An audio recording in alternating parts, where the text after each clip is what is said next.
రాష్ట్రంలో ప్రవేశపెట్టిన బడ్జెట్ 2025-26 సంవత్సరానికి పెట్టిన బడ్జెట్ చూస్తే బాబు షూరిటీ, మోసము, వంచన గ్యారంటీ అనేటట్టుగా ఈ రాష్ట్రంలో ఉండే అన్ని వర్గాలను మోసం చేసేటట్టుగా, మరి ముఖ్యంగా ఈ రాష్ట్రంలో ఉండే మహిళలను, యువతను, మరి ముఖ్యంగా నిరుద్యోగ యువకులను, అలాగే ఎస్సీ ఎస్టీ బీసీలను, అలాగే పిల్లలను, రైతులను కూడా వంచన చేసేటట్టుగా ఈ రాష్ట్ర బడ్జెట్ ఉందని చెప్పడానికి ఈరోజు ప్రవేశపెట్టిన బడ్జెట్ ప్రత్యేకంగా కనబడుతుంది.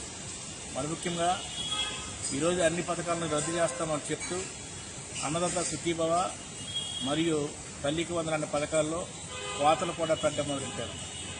ఈరోజు 66 లక్షల పెన్షన్లని తగ్గిస్తూ 32,000 కోట్ల రూపాయలు కేటాయింపులు చేయాల్సి ఉండగా కేవలం 27,000 కోట్ల రూపాయలు మాత్రమే కేటాయించడం జరిగింది. అలాగే తల్లికి వందనం కానీ, అలాగే సుఖీభవ అన్నదాత సుఖీభవ అనే కార్యక్రమానికి కూడా సుమారుగా 10,700 కోట్ల రూపాయలు కావాల్సింది.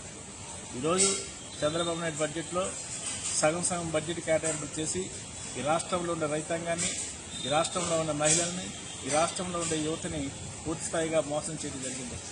అంటే చంద్రబాబు నాయుడు ఈరోజు బడ్జెట్లో పెన్షన్ల కోసం 32,000 కోట్ల రూపాయలు కేటాయించవలసి ఉండగా కేవలం 27,000 కోట్ల రూపాయలు కేటాయిస్తున్నాడంటే దాని అర్థం కోతలు ఖచ్చితంగా ఉంటాయని చెప్పడమే. మరి ముఖ్యంగా ఈ రాష్ట్రంలో ఉండే నిరుద్యోగ యువకుడికి 3,000 రూపాయలు నెలకి ఇస్తామని చెప్పి సంవత్సరానికి ఏమో 36,000 రూపాయలు ఇస్తామని చెప్పిన వ్యక్తి ఈరోజు బడ్జెట్లో ఎక్కడ కూడా కేటాయింపులు పెట్టలే. అదేవిధంగా 50 సంవత్సరాలు నిండిన బీసీలకేమో 4,000 చొప్పున 48,000 రూపాయలు సంవత్సరానికి ఇస్తామని చెప్పారు. అది కూడా ఎక్కడ కూడా కేటాయింపులు చెప్పలే. మరి ముఖ్యంగా 80 లక్షల మంది విద్యార్థులు ఉంటే వాళ్ళకి కేటాయింపుల కింద అసంపూర్తిగా చేయడం జరిగింది.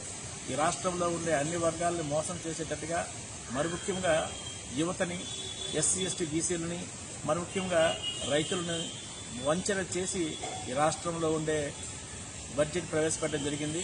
మరి ముఖ్యంగా చంద్రబాబు నాయుడు అంటేనే మోసం, చంద్రబాబు నాయుడు అంటేనే దగ.